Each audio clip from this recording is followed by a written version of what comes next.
My name is Emily. I paid off a $680,000 mortgage on a house my family lived in.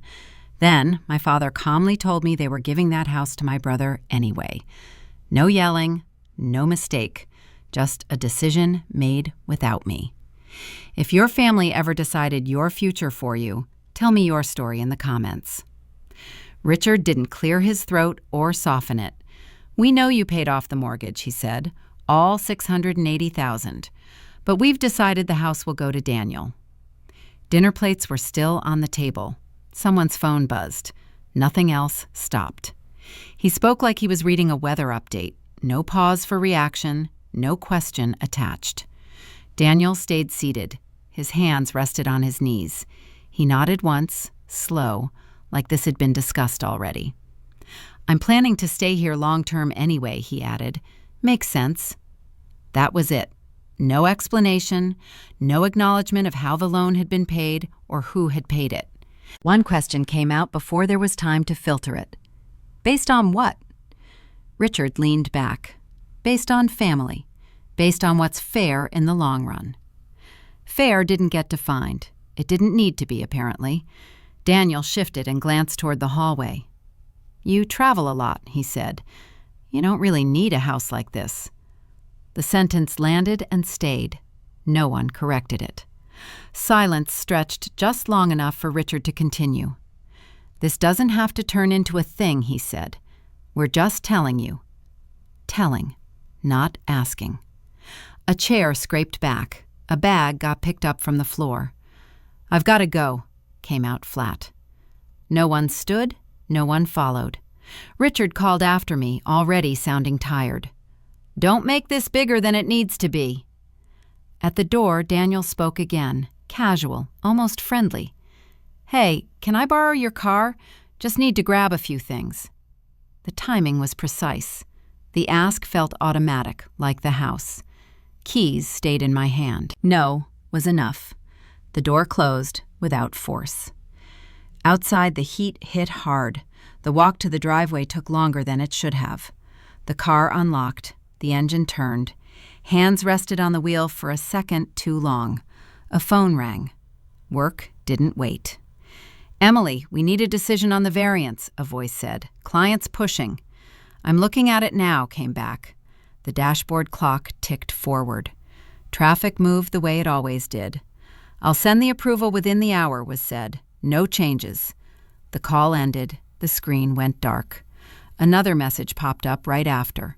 Calendar reminder. A meeting that had nothing to do with houses or families or money already spent. The car backed out. The street opened up ahead.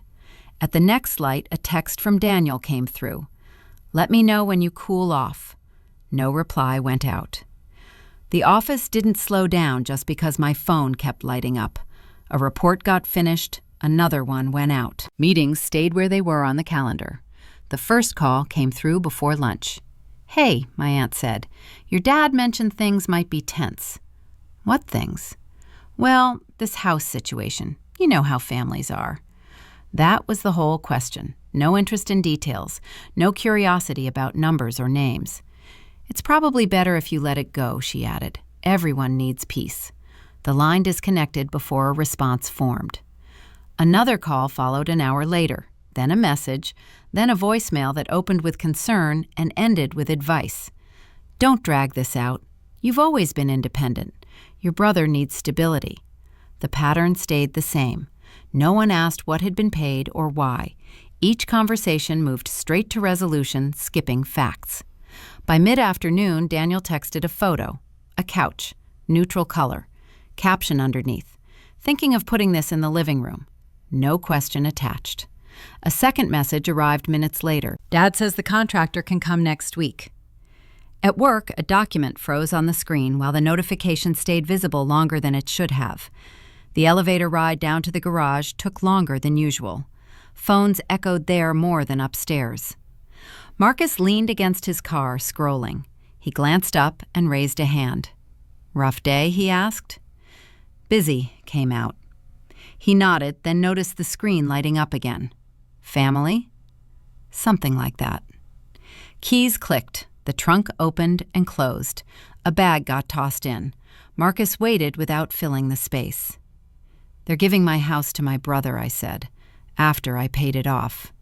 He didn't blink. "Whose name's on the title?" he asked. That was it. No follow-up, no commentary. "Mine," came back. Marcus slipped the phone into his pocket. "Then that's the only part that matters," he said. "Systems don't care who's the good kid." The statement landed without weight, like an observation about traffic. A laugh came out before it made sense. It didn't last. "They're already talking about renovations," I said. "Furniture, contractors." He shrugged. "People spend money faster when they think it's not theirs." A car alarm chirped nearby. Someone else pulled out. "Talk to the title company," Marcus added, "before anyone signs anything they can't undo." The advice didn't sound urgent. It sounded routine. "Thanks," was enough. The drive home turned into another round of calls. "Your father already told everyone," a cousin said, "so don't act surprised." Told everyone what? That it's settled. Settled meant decided without paperwork. At a red light, Daniel called. "Why aren't you answering my texts?" he asked. "I'm working." "Well, this affects all of us." "All of who?" "The family," he said. "Dad's stressed." "I paid for the house," I said. Silence held for a beat. "That's not what this is about," Daniel replied. "You're making it weird." The call ended. Later that night, an email chain surfaced. Old. Buried. The mortgage confirmation sat there, time-stamped. Final. Payment receipts followed in neat order. Another message buzzed in while the screen stayed open. "Can you send me your car insurance info?" Daniel asked. "Just in case." The timing felt practiced. No reply went out. A new email got drafted instead. Subject line: Request for appointment. Recipient: Phoenix Title Services. "Hello," the message began.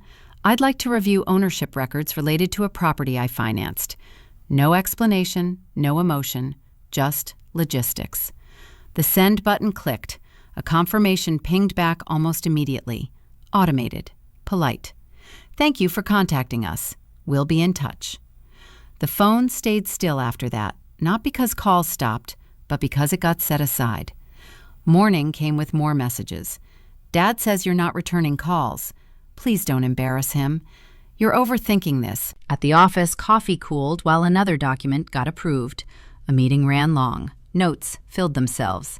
Marcus passed by again near the end of the day. "Set it up?" he asked. "Sent the email." "Good." Nothing else followed. The garage filled and emptied. Engines started. Doors closed. Daniel texted one more time that evening. "Contractor's asking when he can come by." The screen dimmed without a response. An appointment confirmation arrived before bed. Date, time, address. The laptop closed. The phone went onto the charger. Tomorrow had a schedule now. The lobby at the title company ran on numbers and last names. Appointments moved when screens updated, not when people argued. A woman at the desk checked my ID, typed for a few seconds, then stood. "Emily Carter?" Her office door closed behind us. A monitor turned slightly. A folder opened. She didn't start with family or context. "The property is fully in your name," she said. "No co-owners. No shared interest." A cursor blinked. She scrolled. "No power of attorney on file. No authorization for anyone else to act on your behalf." That part came out clean, like it had been said many times before. "So no one else can make decisions?" the question landed. She shook her head. "Not legally." A phone vibrated on the desk between us. The name on the screen said Richard. It got turned face down. She continued, calm and precise. "If there's any dispute, repairs or transfers could create liability." "What kind?" "Delays, challenges, sometimes lawsuits." She paused. "It depends on how far people push." Another line followed, softer. "On paper, your family doesn't get a vote." The phrasing wasn't meant to be funny. It still landed that way. Outside, the sidewalk felt longer than it needed to. A drive-through sign across the street promised fast service. Hunger made the decision. A burger got ordered without thought. A receipt printed, the tray slid forward. The phone buzzed again. "Why are you meeting with lawyers?" Richard asked, voice tight. "It's a title company." "You don't need to do this," he said. "You're complicating something simple." Simple had started meaning expensive. Daniel texted while the call stayed open. "Contractors confirmed. He's asking about paint." "No one asked me," was said into the phone. "That's not the point," Richard replied. "We're trying to move forward." Forward without checking ownership. The call ended on his side. The burger cooled. Fries stayed untouched. Another text came through. "Dad says stop overthinking." A reply didn't go out. A napkin got folded. The tray got cleared. Back in the car, the title company's words stayed practical. No one there had raised a voice. No one had picked sides. They had looked at names and dates. Daniel called this time. "You're really dragging this out," he said. "We're already lining things up." "Based on what?" "The house," he answered. "Dad told you." "Dad can't sign for it." Silence stretched. "That's not how families work," Daniel said. The line disconnected before a response formed. Traffic moved. A notification from work slid in and got handled. Another meeting request got accepted. At the next stop, a contact got searched. A local real estate agent Marcus had mentioned once. The number rang twice. "Hello, this is Jenna," a woman said. "Hi, I have a question about selling a property." She asked for the address, then the name on the title. "Mine," came back. "Are there any co-owners?" she asked. "No." "Anyone living there?" "Yes." "Do they have a lease?" "No." She paused for half a beat. "Okay." Her tone didn't change.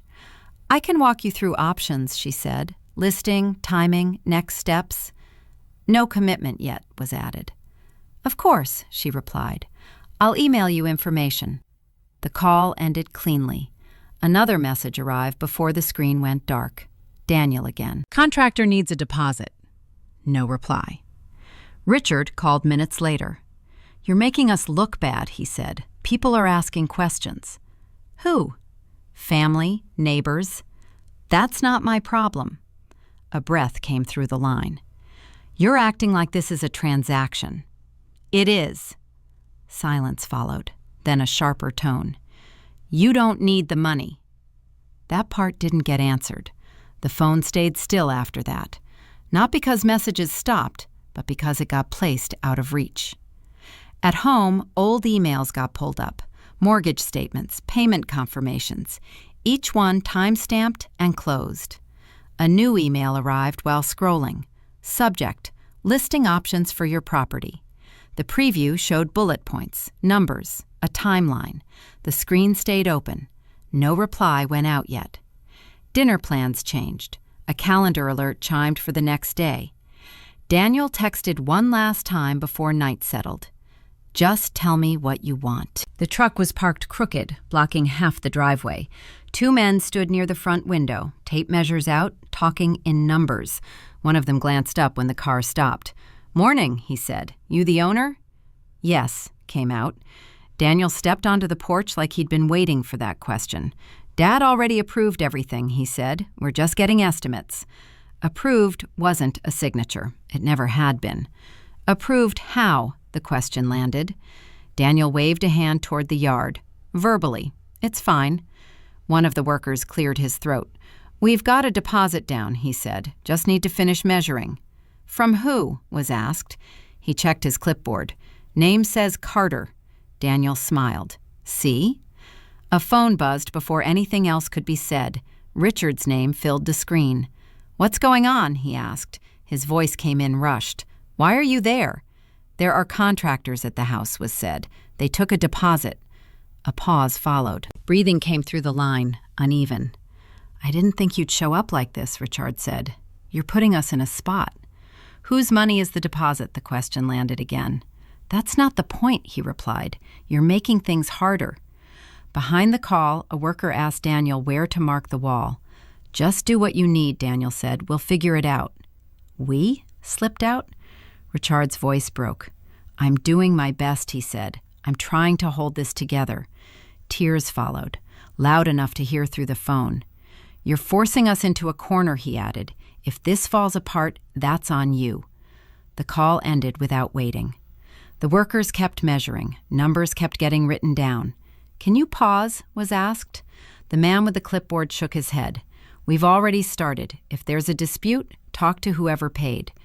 Who paid? Came back again. He checked once more. Deposit cleared yesterday. Daniel shifted.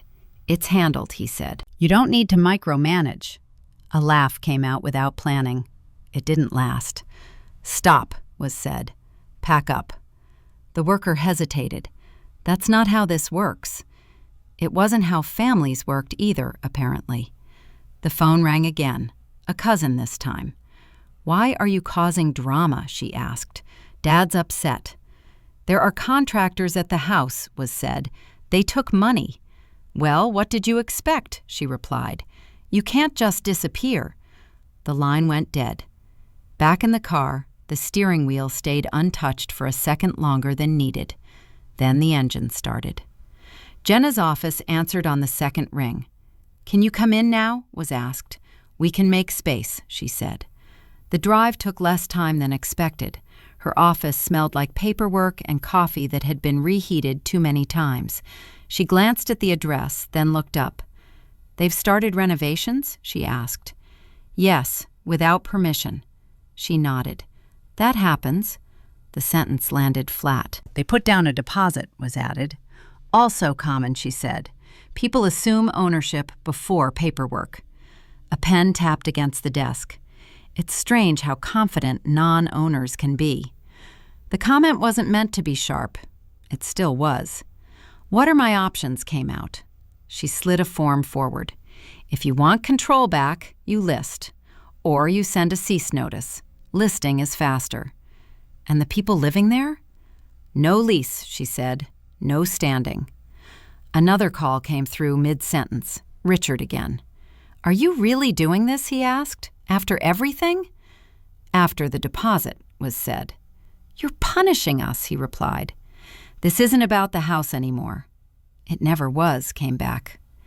Daniel texted while the call stayed open. We already told the guys to keep going. The call dropped. Jenna leaned back. They're not going to stop on their own, she said. Silence reads like permission. The form stayed where it was. This authorizes us to act on your behalf, she added. Marketing, showings, next steps. A line waited at the bottom. The pen felt heavier than it should have, not because of doubt, because of timing. Another message buzzed in. If you do this, don't come back, Daniel wrote. A second followed right after. You're blowing up the family. The phone went face down. The pen moved, signature, date. Jenna took the paper without ceremony. I'll start the process, she said. Do I need to tell them? Was asked. She shook her head. They'll find out. Outside, the car unlocked. The engine turned.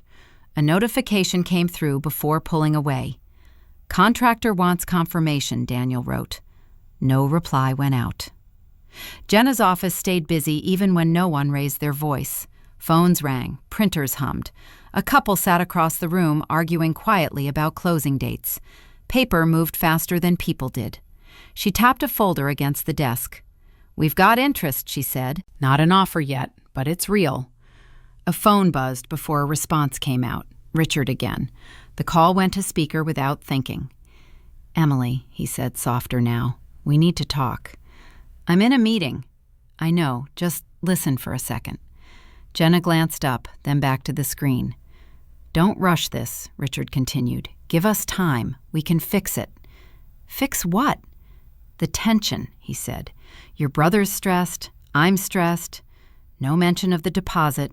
No mention of ownership. I'll call you later, was said.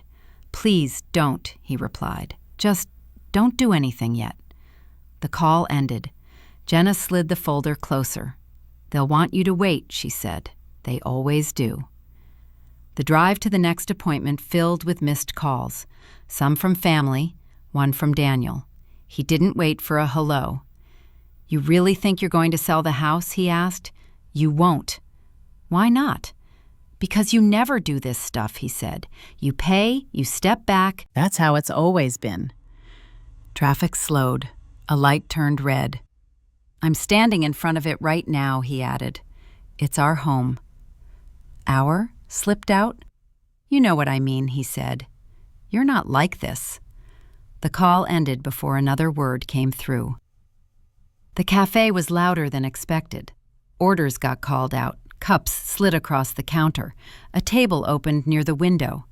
Daniel walked in 5 minutes later, scanning until eyes locked. He sat without asking. You're blowing this up, he said. Do you know how this looks? What does it look like? Like you're punishing everyone, he replied. Over pride. A sip of coffee bought time. You moved contractors in, was said, without asking. Dad said it was fine. He can't say that. Daniel leaned forward. You're tearing the family apart. No, came back. You assumed it was already yours. His jaw tightened. You didn't need the house. That wasn't the deal. Well, you never said there was a deal, he shot back. You just did it. That part landed. Across the room, someone laughed too loudly. A barista wiped the counter again. Richard called while Daniel still sat there. Where are you? Richard asked. With Daniel. Good, he said. Then you can both listen. Daniel crossed his arms. I didn't think you'd go this far, Richard continued. I really didn't. How far? Selling it, he said. Cutting us out. That happened already. No, Richard said. Family doesn't work like that. Paperwork does, came out. Silence followed. Not the dramatic kind. The kind where no one knows what to say next. You're forcing my hand, Richard said. If this ends badly, that's on you. The call ended. Daniel pushed his chair back. You happy now? No, was said. Just done waiting. He stood. You'll regret this. He walked out without finishing his drink. The phone buzzed again as soon as the door closed. Jenna. They submitted a preliminary offer, she said. Cash buyer. Wants an answer soon. How soon? Today. The cafe noise faded into the background. Do they need anyone else to sign, was asked. She paused. Are there other owners? No. Then no, she said. Do these people have authority? The question hung there. No, came back. Okay, she said. Then it's your call. Family messages stacked up after that. Just wait. Don't rush. Think about Dad's health. No one mentioned a solution. No one mentioned moving out. Back at Jenna's office, the folder opened again. Numbers lined up cleanly. Dates stayed realistic. Once this goes live, she said, there's no halfway. The pen rested between fingers. A mistake surfaced then, not as guilt, but as clarity. Paying hadn't been the problem. Stepping back had. Letting people decide things because it was easier, because arguing took time, because silence felt simpler. That habit had cost more than money. Another call came through. Richard again. It went unanswered. Jenna waited. Those people, she said, nodding toward the folder. Do they get a vote? No. She slid the page forward. What do you want to do? Continue, was said. The title company called before noon. A woman from compliance asked for confirmation of my availability and suggested meeting in person. The tone stayed professional, but the urgency sat underneath it. Her office door closed. A different folder sat on the table this time. We need to clarify something, she said. It's procedural. A screen turned toward me. A log appeared. Dates, attempts, a name. Richard Carter contacted our office last month, she said. He requested copies of ownership records. My phone stayed face down. He identified himself as a co-owner, she continued. That request was denied. Denied didn't erase the attempt. So this is recorded, came out? Yes, she said. Any access request creates a trace, and the cursor moved again. No documents were released, she added, but the pattern matters. Another call buzzed through on her desk. She silenced it. If someone continues to misrepresent themselves, she said, it can trigger review. What kind of review? Identity verification, fraud prevention, she paused. Sometimes legal. The word settled without drama. A message came in right then. Daniel. Dad didn't mean anything by it. The timing felt rehearsed. Outside the office, the hallway filled and emptied. Phones rang. Someone laughed too loudly near the elevator. My phone lit up again, Richard this time. "Why are they calling me?" he asked as soon as the line opened. "What did you tell them?" "Nothing," was said. "They found it." "They're making it sound serious," he said. "This didn't have to go there. That wasn't my call." His breathing turned uneven. "You're letting strangers turn this into a problem," he said. "This is family business." "Not on their end." The call dropped. The agent walked me through next steps without emotion. Forms, verifications, standard language. "We'll need you to confirm you want to proceed," she said. "Once this is flagged, we can't ignore it." "What happens to them?" was asked. She didn't answer directly. "The system only cares about accuracy," she said. "Names, signatures, authority." A small smile followed. Not kind, not cruel. It doesn't process feelings.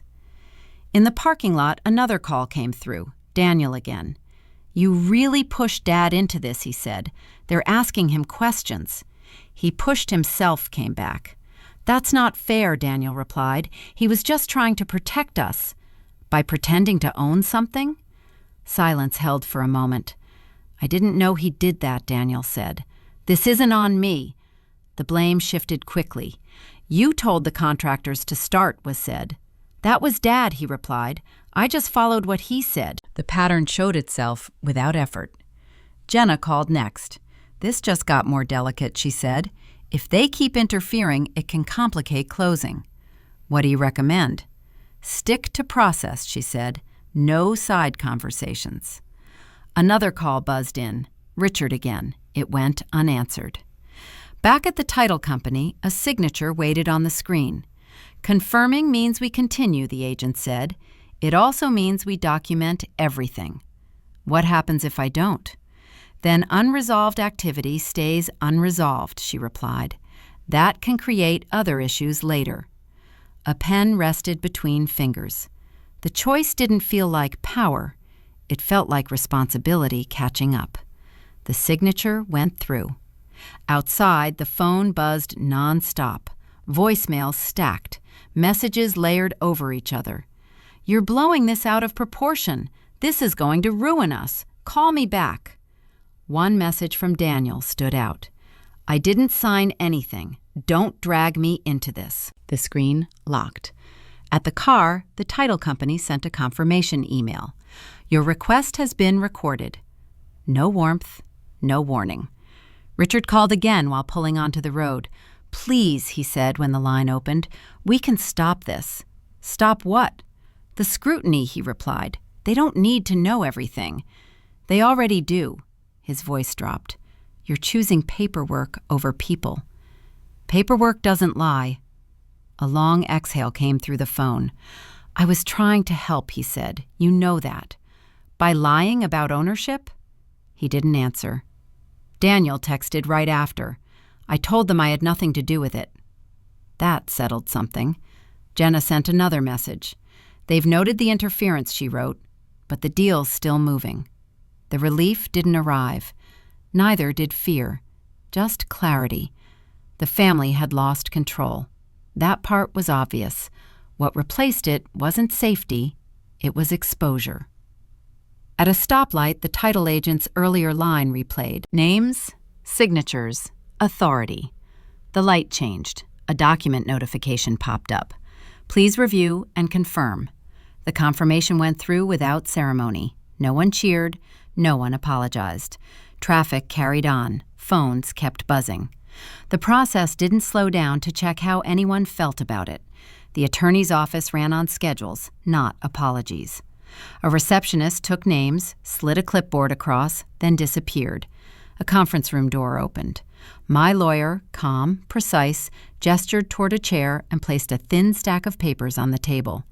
"From this point on," she said, "all communication goes through me." A phone vibrated. Richard's name flashed. The call went unanswered. No emotional negotiation, she added. No side conversations. Process only. That became the rule. An email arrived while she spoke. The buyer's formal offer. Cash, clean terms, tight timeline. Title has blocked unauthorized requests, the lawyer said. Any further attempts from your family get logged. Logged meant counted. Another call buzzed. Daniel. The lawyer lifted a hand. I'll take it. She put him on speaker. What's going on? Daniel asked. Why am I being told to call an attorney? Because you don't have authority here, she said. If you have questions, submit them in writing. A pause followed. I thought the house was basically mine, Daniel said. Dad said, your father cannot convey ownership he doesn't have, she replied. Did you sign anything? Silence answered. Then you don't have standing, she said. The call ended. The meeting moved on without commentary. A timeline got outlined, documents to sign, dates to keep. Do you want a final meeting with them, the lawyer asked. Public place, short. A nod settled it. The cafe was busy enough to keep voices low. Daniel arrived first, pacing. Richard followed, slower, jaw set. No one ordered drinks. This is out of hand, Richard said. You didn't need to bring lawyers into it. They brought themselves, my lawyer replied. We're here to be efficient. Daniel leaned forward. I honestly thought it was settled. Based on what? She asked. Dad said. She turned to Richard. Where did you sign? The question hung there. Richard didn't answer. I did this for the family, he said instead. You know that. For which part? She asked. The misrepresentation or the contractors? Daniel cut in.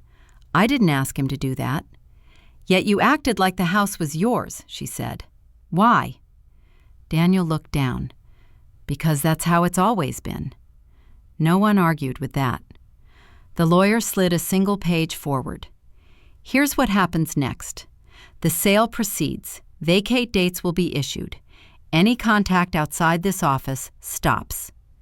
Richard's face tightened. You're taking our home. That's inaccurate, she said. You never owned it.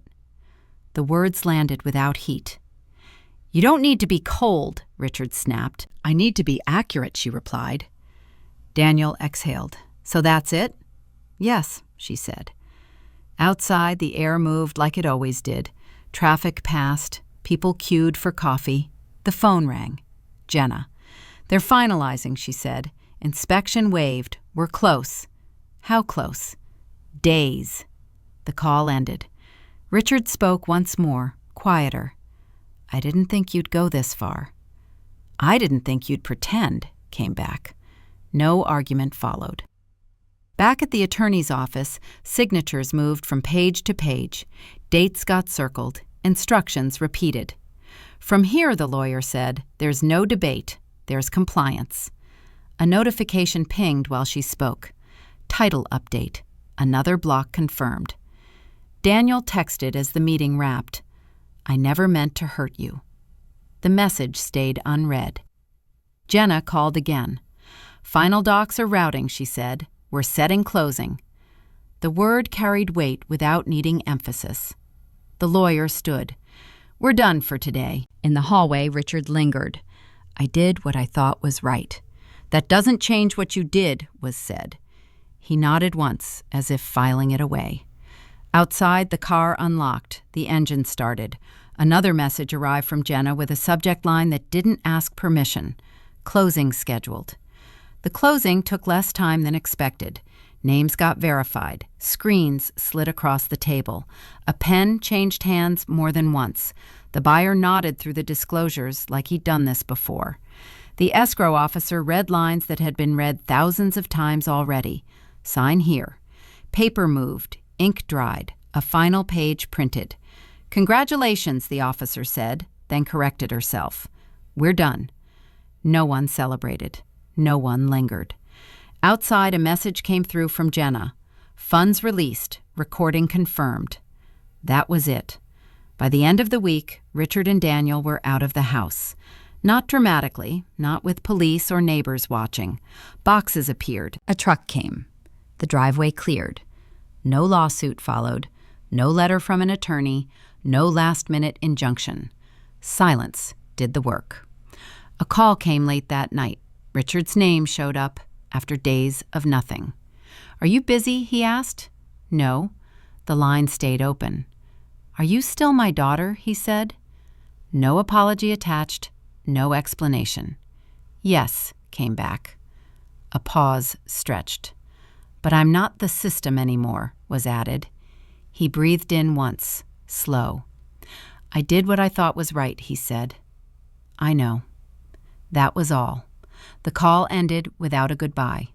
Work returned to normal the next morning. Meetings started on time. Reports went out. Deadlines stayed where they were. A payroll notification arrived before lunch. Direct deposit unchanged. Another email followed later in the day. Recurring payments updated. The banking app chimed while the screen stayed open. "You've stopped scheduled transfers."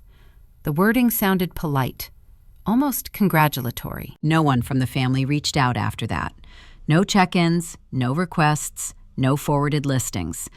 Daniel's number stayed silent. A new routine filled the gaps. A weekend hiking group got booked. A calendar invite confirmed the date. Shoes got ordered. A savings account opened with a balance that didn't need to be explained. At the gym, a locker slammed shut. A class ended early. Towels got tossed into bins without ceremony. The phone stayed in the bag the whole time. Afterward, a message preview showed up on the lock screen. None from family. A text from work confirmed a meeting time. Another from the bank confirmed a transfer. That was all. The phone went back into the bag. The day kept moving.